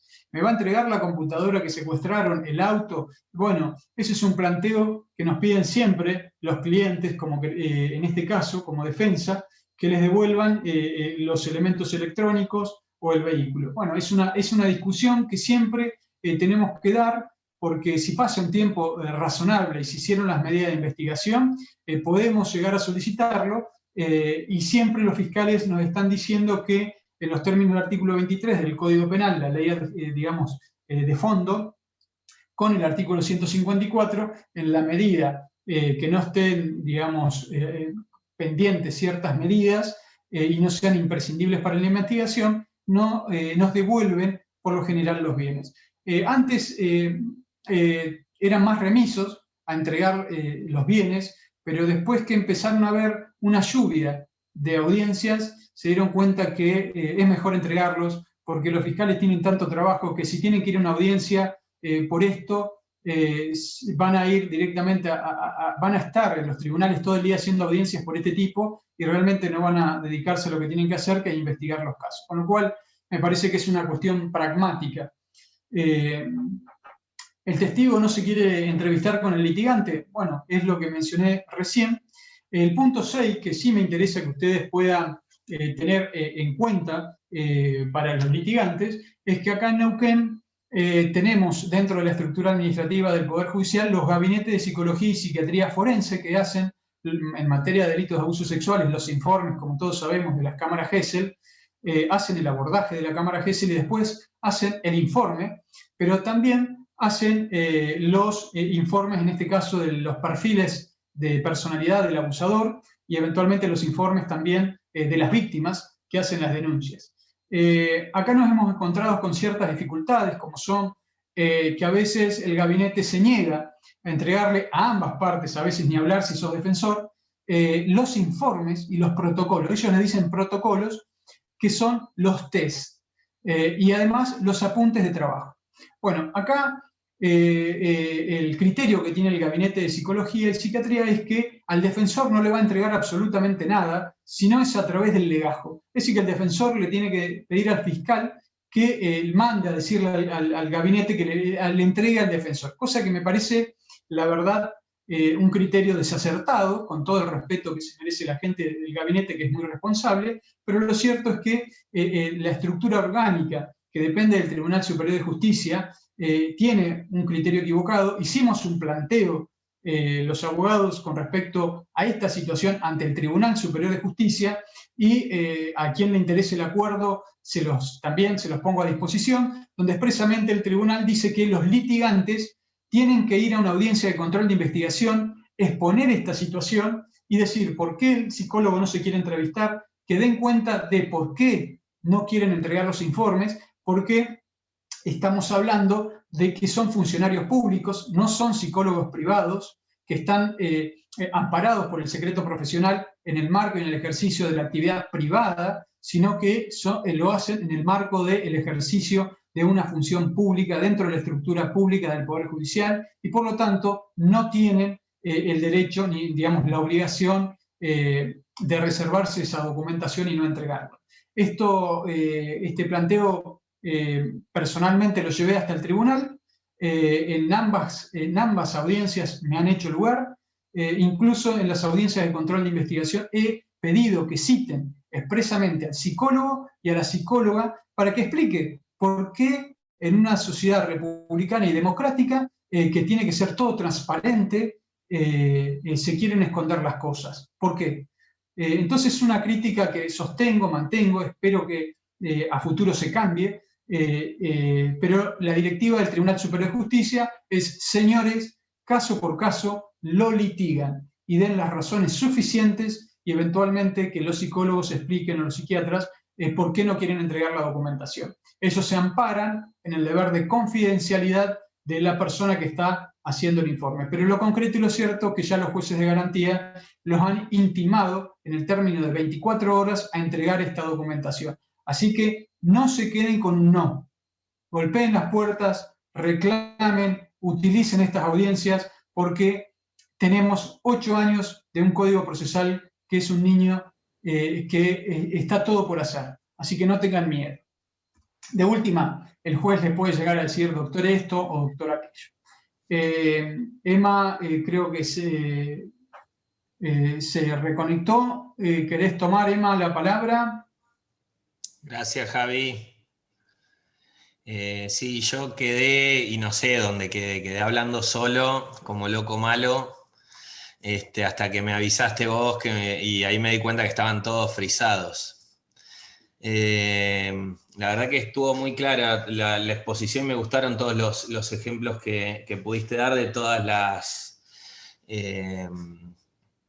irregularidades y todas las malas prácticas que podemos observar. Me parece que, y cómo al margen de eso, o sea, me consta porque en alguna oportunidad te he podido acompañar, cómo a su vez, a través del litigio, uno trata de generar un estándar jurisprudencial. Y el problema es que muchas veces uno logra determinada decisión judicial que no se transforma en un estándar judicial. O sea, en un estándar me refiero a una práctica que a partir de la decisión de los jueces, la mala práctica se deje de lado y se establezca una práctica respetuosa de los derechos y garantías. Y en eso tenemos mucha responsabilidad los litigantes, esto es seguir insistiendo y litigándose, es animarse a pedir y a presentar y a innovar, como señaló Javier. Pero también hay una cuota de responsabilidad institucional que tiene que ver con la difusión de las decisiones. O sea, nosotros desgraciadamente nos enteramos las decisiones que los medios de comunicación masivos, generalmente son los 2 diarios de distribución regional, toman y levantan como decisiones judiciales o jurisdiccionales penales trascendentales, pero no tenemos otro canal de comunicación, ¿no? De hecho, justo les quería pegar en el chat, mientras vos, Javier, estabas hablando, yo les compartí Comisaría Primera del TCJ. Quería compartirles el link, porque de Barreiro es interesante la resolución del Tribunal de Impugnación. Por ahí en ese ida y vuelta, lo que es interesante, que tanto en Comisaría Primera que les marcó Javier, como Barreiro, que fue la primera vez que se discutió el tema de las facultades del querellante, si podía formular cargos o no, el Tribunal de Impugnaciones Penales tomó una decisión resolviendo, o de alguna manera en favor del reconocimiento de estos derechos de las víctimas, y después el Tribunal Superior de Justicia retrocede en su decisión o establece un criterio, que obviamente yo opino que es incorrecto, pero bueno, hoy es la jurisprudencia en la provincia de Neuquén y la Corte no abrió la discusión en estos puntos. En ambos casos, no sé en el tuyo, Javi, si hubo recurso extraordinario federal, pero en el caso Barreiro, que hubo recurso extraordinario federal y queja, la Corte no lo abrió. Entonces no podemos decir que esté... También podemos decir no está consolidada, pero no veo que haya elementos para abrir esa discusión. Y eso marca hoy en esto del derecho al mejor derecho diferencias entre Río Negro, que tenemos la conversión de la acción penal, o sea, otro instituto que no está en Neuquén, y en Neuquén que tenemos esta puerta cerrada, como les marcó Javier. Les quería decir, en la página de jusneuquen.gov.ar, ustedes pueden ingresar yo les voy guiando un poquito. ¿Qué? Cierro después la idea, 2 minutos con esto y... Dale. No, termina. Ah, dale, es muy cortito, pero en la página del Poder Judicial pueden buscar en fueros, van a fuero penal y tienen un link que es jurisprudencia penal que debiera, hoy no está funcionando, remitirlos a un programa que depende de la biblioteca. Hoy quise mandarles el link y no puedo porque está bloqueado, pero debiera enviarlos a a una plataforma que depende de la biblioteca del Tribunal Superior de Justicia, que recopila algunos fallos trascendentales en materia de derecho penal. Que la selección de esos fallos, alguna vez en el Colegio de Abogados vinieron y nos presentaron cómo funciona esto y cuál es la idea y todo eso, pero el trabajo que hay detrás es bastante artesanal, con bastante pocos recursos, y dependía más de quién... de la voluntad del presidente del Tribunal de Impugnaciones Penales o de los presidentes que han estado ahí de ponerse al hombro este proyecto de difusión de la jurisprudencia. La realidad es que para nosotros es clave que haya difusión de la jurisprudencia, porque si no conocemos los criterios, o sea, es una de las fuentes del derecho, la jurisprudencia, sobre todo la jurisprudencia del Tribunal Superior y del Tribunal de Impugnación Penal, y nos permite, nos da básicamente seguridad jurídica, nos permite litigar conociendo criterios y estándares y poder invocarlos, y nos evita estar librado a la discrecionalidad y a estos criterios que a veces vemos en las audiencias de algunos o algunas jueces de garantía que dicen, no, mi criterio es tal cosa, y dice, pero eso no responde a la jurisprudencia, no es una correcta interpretación de la ley procesal. Por lo menos nos ha pasado varias situaciones y tenemos ante situaciones similares decisiones que son A y decisiones que son B, y a veces hasta decisiones que son C. Nada más, te cedo la palabra, Javi, y estaría bueno tenemos que terminar en horario. Si podés dejar de compartir, está bueno para poder dejarlos participar. Perfecto. Yo veo dos cosas y cierro. Y que puedan hacer algunas preguntas. Quedan 15 minutos y yo 5 minutos antes del cierre me voy a desconectar. Perfecto. Ya lo cerramos así.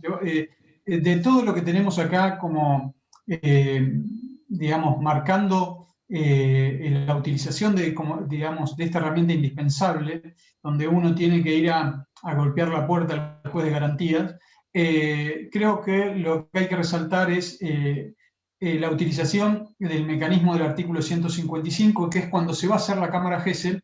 En este contexto de pandemia, ¿dónde vamos a ver la cámara Gesell? Los abogados, me refiero a los abogados porque acá en Neuquén tenemos un sistema que funciona online, donde el fiscal lo puede ver desde su despacho y hace las preguntas telefónicamente, donde está el lugar físico donde se hace la cámara Gesell. El defensor público, como pertenece a la estructura del Estado, lo puede ver desde su despacho online con una clave IP, y nosotros los abogados andamos dando vuelta por todos los edificios buscando que alguien nos preste un lugar. Eso, gracias al reclamo que venimos realizando y de audiencias que hemos litigado, la última con el doctor Roa Moreno este año, o ya el año pasado creo, finalmente se hizo la oficina en el 3er piso del Ministerio Público Fiscal, donde ya podemos ver la cámara Gesell en forma simultánea, online, pero lo cierto y lo concreto es que siempre hay que poner un escrito, eventualmente, para que se aclare esta situación y que después no estén, la verdad, caminando los tribunales de forma angustiada con su cliente para acá y para allá.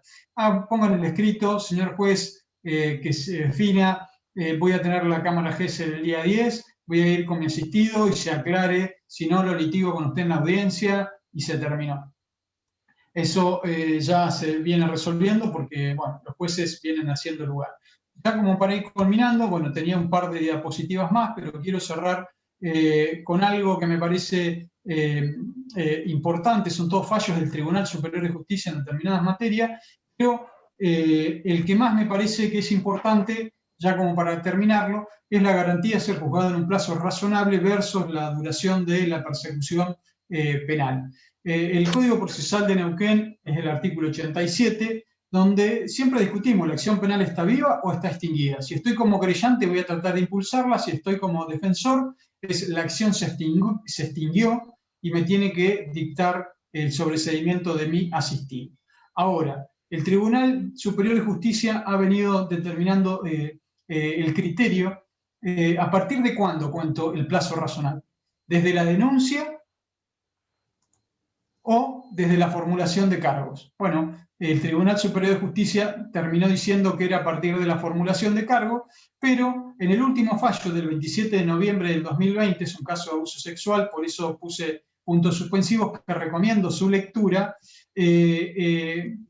hace una interpretación el tribunal que dice, bueno, el plazo es, vean ustedes, improrrogable, pero es inaplazable.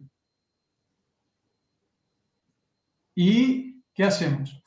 Es decir, se venció el plazo de los 3 años, pero bueno, tenemos que estirarlo, porque si no, los valores que tenemos en juego es la impunidad versus realizar el juicio.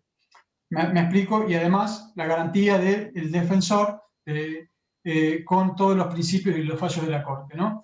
Pero lo que el tribunal dijo, bueno, es improrrogable, le da una solución para que el caso no quede impune, dice, es inaplazable, ¿por qué? Porque tenemos que hacer una interpretación jurídica válida en el valor justicia y de la no impunidad sobre la determinada situación. Y esas situaciones son la rebeldía, el caso de pandemia, porque acá se suspendieron los plazos procesales desde marzo del año 2020 hasta agosto que se hizo el primer juicio, pasaron 6 meses que no se pusieron a hacer juicios hasta que no se aprobaron los protocolos sanitariamente posibles por parte del Tribunal Superior de Justicia, y cuando se interpone un recurso extraordinario federal.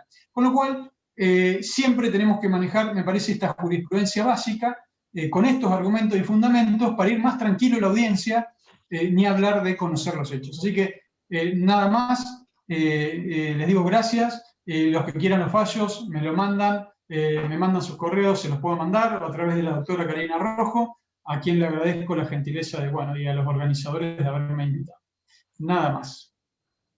Javi, yo por mi parte señalarles que bueno, lo que es la filmina es bastante más larga. Yo igual pensaba presentar las primeras 7.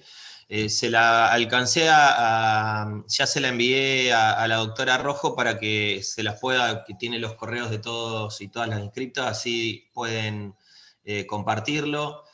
Javi, si a vos te parece poder compartir tu filmina, por ahí estaría bueno, así, porque hay varias referencias, varios datos ahí. Yo estaba viendo, la verdad que te hice un par de capturas de pantalla, algunas cositas que pusiste, yo iba capturando. Desde que descubrí el Shift, signito de Windows S, soy feliz, y empiezo ahí a capturar segmentos de pantalla, me encanta. Porque la verdad que estaba muy buena. Por mi parte agradecerle, y si hay alguna pregunta alcanzamos a hacer algunas respuestas. Yo leo el chat. A ver. En realidad, sí. Justo quedó con una pregunta, justo cuando terminaba Javier, de si aquí sería el momento donde surge la suspensión del juicio a pruebas. Creo que vos estabas hablando, Javi, de ese choque entre los tiempos, si ahí podría ser el momento de la suspensión de juicio a prueba. No, digamos, la suspensión de juicio a prueba, digamos, hay un límite que es hasta la audiencia de control de acusación en los términos del artículo 168 del Código Procesal de acá de Neuquén. Es hasta esa oportunidad procesal, y por supuesto la víctima es una convidada de piedra, porque si bien la tienen que escuchar, como recién les mencioné, el acuerdo 4 del Tribunal del 2015, lo cierto es que no se puede oponer cuando el fiscal acepta este derecho que tiene el imputado a acceder a la suspensión de juicio a prueba, pero procesalmente es hasta esa oportunidad procesal donde se puede lograr el acuerdo de la suspensión de juicio a prueba. Con lo cual, esto me tocó litigarlo hasta el Tribunal Superior de Justicia. Hay otro acuerdo que tuve el año pasado, donde discutí todo esto del 76 bis del Código Penal y del 108 del Código Procesal Penal en cuanto a la oposición de la víctima, hasta dónde tiene el alcance y qué puede cuestionar la víctima con respecto a la legalidad y de la razonabilidad del dictamen fiscal cuando hace lugar a la suspensión de juicio a prueba. Así que también se lo subo ese acuerdo, que es muy interesante, porque en ese caso estaba como querellante, con lo cual tenía instrucciones precisas de la víctima porque había perdido su hijo en un caso de electrocución, quedó electrocutado haciendo un trabajo, y de un homicidio culposo.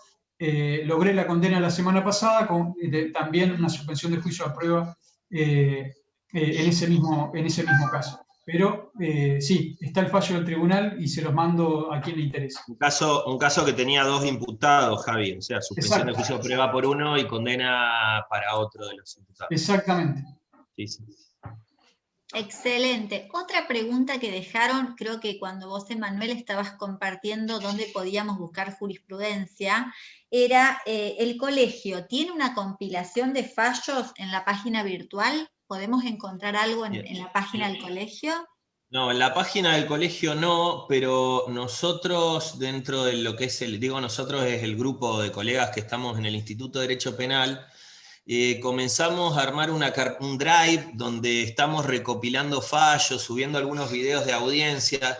Lo tenemos medio trunco, es una idea que Javier hace un montón, siempre, porque en diferentes oportunidades con Javier hemos estado, y con Celina, así, en la coordinación del instituto, y otros colegas más.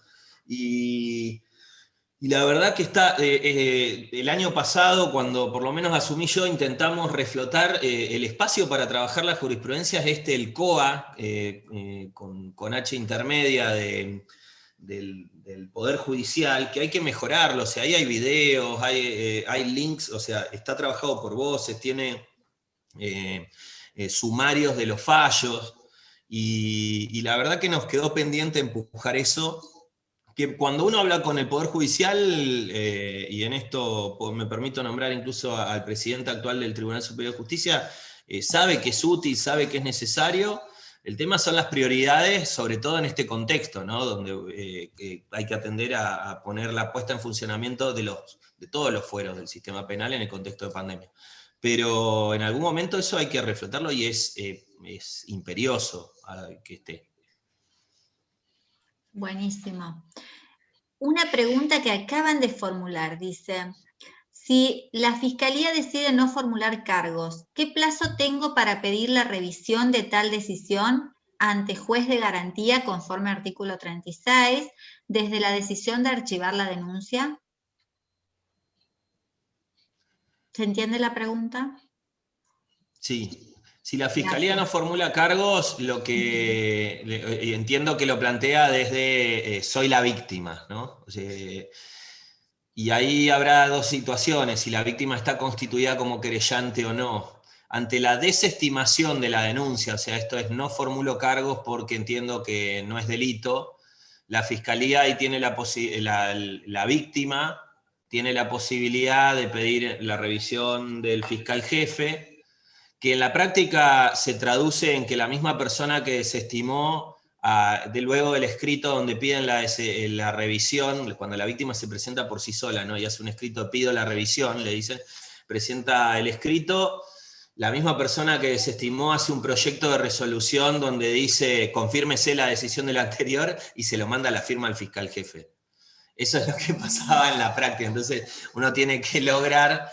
En general, lo aconsejable es que la víctima haga un planteo y cuestione y plantee qué es lo que está pendiente, qué es lo que no se investigó, en qué punto es que está en desacuerdo. Quizás convenza al fiscal de que se reabre ese criterio, y si no, hay que ir a una audiencia ante el juez de garantías, en el cual se va a cuestionar la actuación del fiscal. Y esta audiencia es bastante particular en los casos que ha habido, porque el límite de los jueces es que los jueces no le pueden ordenar al fiscal investigar, ¿no? Ahí aparece toda esta jurisprudencia de la Corte, de la autonomía del Ministerio Público Fiscal. Pero sí los jueces pueden controlar si los fiscales actuaron debidamente y de alguna manera declarar la nulidad de esa decisión y esa actuación. Y la mandan de nuevo al Ministerio Público Fiscal para que el Ministerio Público Fiscal la analice nuevamente. Y esto es medio huevo la gallina hasta que en un momento se cierra. Y ahí vemos qué pasa. No sé, Javi, si tenés alguna observación más. Eso en Neuquén.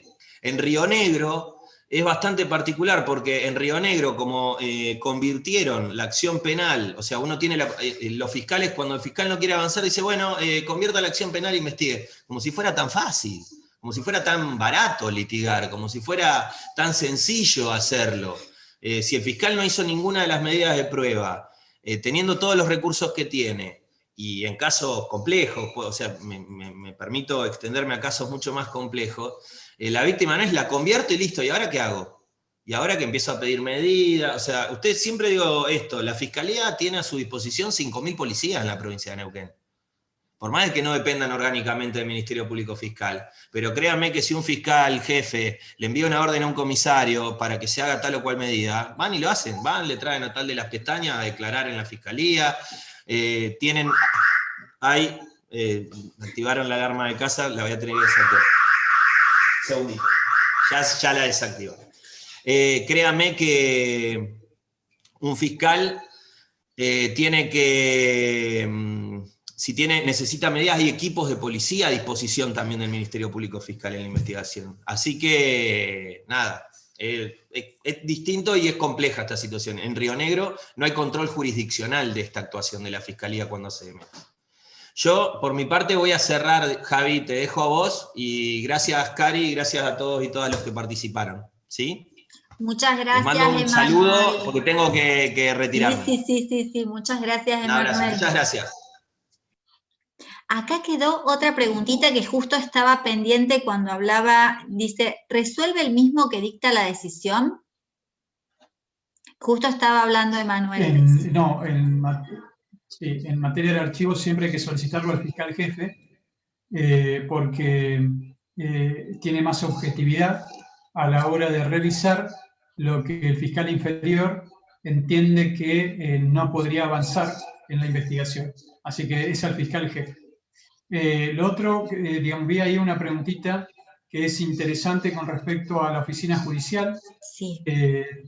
Nos pasa mucho que se ha creado, para los que no son de esta jurisdicción, una estructura administrativa que tiene a cargo el agendamiento de las audiencias. Dentro de eso también tiene a cargo gestionar la asistencia de los testigos para el debate, para el juicio, entre otras funciones administrativas. Lo cierto es que se ha generado, desde que nació este sistema procesal, una permanente tensión entre el Colegio de Jueces y la Oficina Judicial, que se tuvo que resolver por el Tribunal Superior de Justicia, anulando en parte al reglamento del Colegio de Jueces por haberse excedido de la competencia. Interesante ese acuerdo del Tribunal Superior de Justicia, hay que leerlo.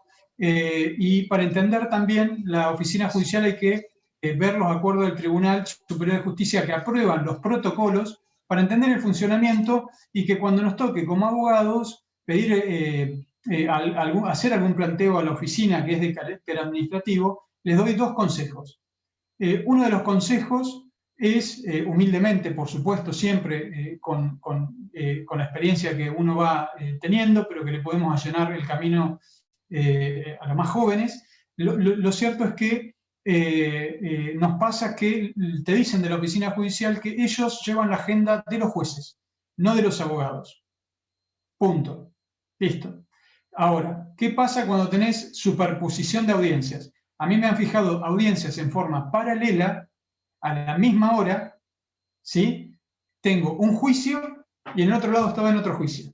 Entonces tenía que ir a la audiencia, pedir una suspensión, volver a la otra, decir, doctor, digamos, hablar con el operador que no tiene ni mínima responsabilidad, decir, che, mirá, tengo la superposición, estoy acá en la audiencia de al lado. Bueno, doctor, ahí se pierde tiempo, las partes tienen que ir, si hay gente que viene de otra ciudad, tiene que ir a esa situación, la verdad que se pierde tiempo. Creo que hemos tenido charlas para mejorar este sistema, creo que sobre la base del principio de mejora continua, se tiene que mejorar como el sistema, por ejemplo, de otras jurisdicciones, donde todos podamos ser parte de esa agenda para evitar pérdidas de tiempo, superposición de audiencia, y que a veces te la fijan 10 minutos, 20 minutos antes, porque hemos tenido este reclamo en el Instituto de Derecho Procesal Penal, que formamos parte, donde decimos, che, ¿qué vamos a hacer con la oficina judicial? ¿Podemos hacer un planteo general de todos los abogados para que nos tengan en cuenta, que no nos superpongan las audiencias, que no nos den de un día para otro, a 2 minutos, a 10, 20, 30 minutos, porque no tenemos tiempo para preparar las audiencias, hay que avisarle al cliente, tenemos que estudiar el caso, fundamentar con solidez los argumentos y estudiar el caso? Pero esos planteos se vienen realizando, hay que tener paciencia, trabaja gente muy responsable también dentro de la oficina judicial, pero son las prácticas que venimos diciendo que como abogados tenemos que cambiar y mejorar para todos, para el beneficio de todos, para ellos y para nosotros. Pero es distinto cuando uno está de a pie, caminando en invierno afuera, yendo a las audiencias, mojándose con el paraguas, saltando los cordones para no mojarse. Entonces eso creo que se tiene que comprender para los abogados que litigamos todo el tiempo afuera. Es nuestra función, es nuestra responsabilidad, pero también pedimos que se mejoren las prácticas y los agendamientos de las audiencias, porque es importante decirlo, porque mejoramos el sistema entre todos. como seguramente los abogados tendremos que ser sinceros en algunas prácticas que podemos llegar a cambiar, habrán seguramente, pero lo cierto es que el sistema necesita cambiar, viene mejorando, pero gracias a la crítica bien intencionada para que la oficina judicial no siga cometiendo estos errores, ¿no? Disculpen la sinceridad, pero en mi característica es así, no es con el ánimo de enfrentar a nadie. Sé que hay excelentes funcionarios públicos trabajando con gran responsabilidad, pero soy un convencido y me recibí y estudié Derecho porque no me gustan las injusticias y creo que siempre, en cada momento y en cada granito, cuando me pasa algo, tengo un defecto, que me enojo y me ganan las emociones. Y eso es una debilidad, pero bueno, hay que trabajar, les recomiendo que no nos callemos, que hagamos los planteos, que estudiemos, que veamos los criterios del tribunal y no nos quedemos con el no, cuando un juez de garantías, un tribunal de impugnación, porque la última palabra está en el Tribunal Superior de Justicia, por eso tenemos que manejar bien los fallos como litigantes, para ir tranquilos a las audiencias. Es todo lo que les puedo decir. Excelente, Javier, porque tiene que ver con la mejora de todo lo que es el sistema judicial y también en beneficio de nosotros y de nosotras que estamos todo el tiempo afuera, ¿no? Y no, buenísimo lo que estás opinando. Javier, quedó una última pregunta por fuera de hora, ¿te la puedo formular? ¿Cómo no? ¿Cómo no? Gracias. Dice, ante una denuncia en fiscalía por web, ¿el fiscal tiene un plazo para entrevistar a la víctima? Sí, en realidad eso, el doctor Diego Azcárate, que está a cargo de la fiscal, digamos, de la unidad fiscal genérica, siempre cuando se hace por web son bastante expeditivos. Yo recomiendo que pidan hablar directamente con el fiscal, que esté de turno, o eventualmente, si no es necesario, vayan a hablarlo, pero sí van a recibir a la víctima, la van a entrevistar. De hecho, lo he padecido porque he estado como defensor la semana pasada en un caso de una chica, de un caso bastante grave, hizo la denuncia por el sistema web, hicieron los allanamientos rapidísimo, entrevistaron a la víctima, pero lo aconsejable es que el abogado vaya y hable el otro día si no canalizan la información. Así que bueno, hay que estar atrás y ahí les dejé todos los correos electrónicos de cada unidad fiscal.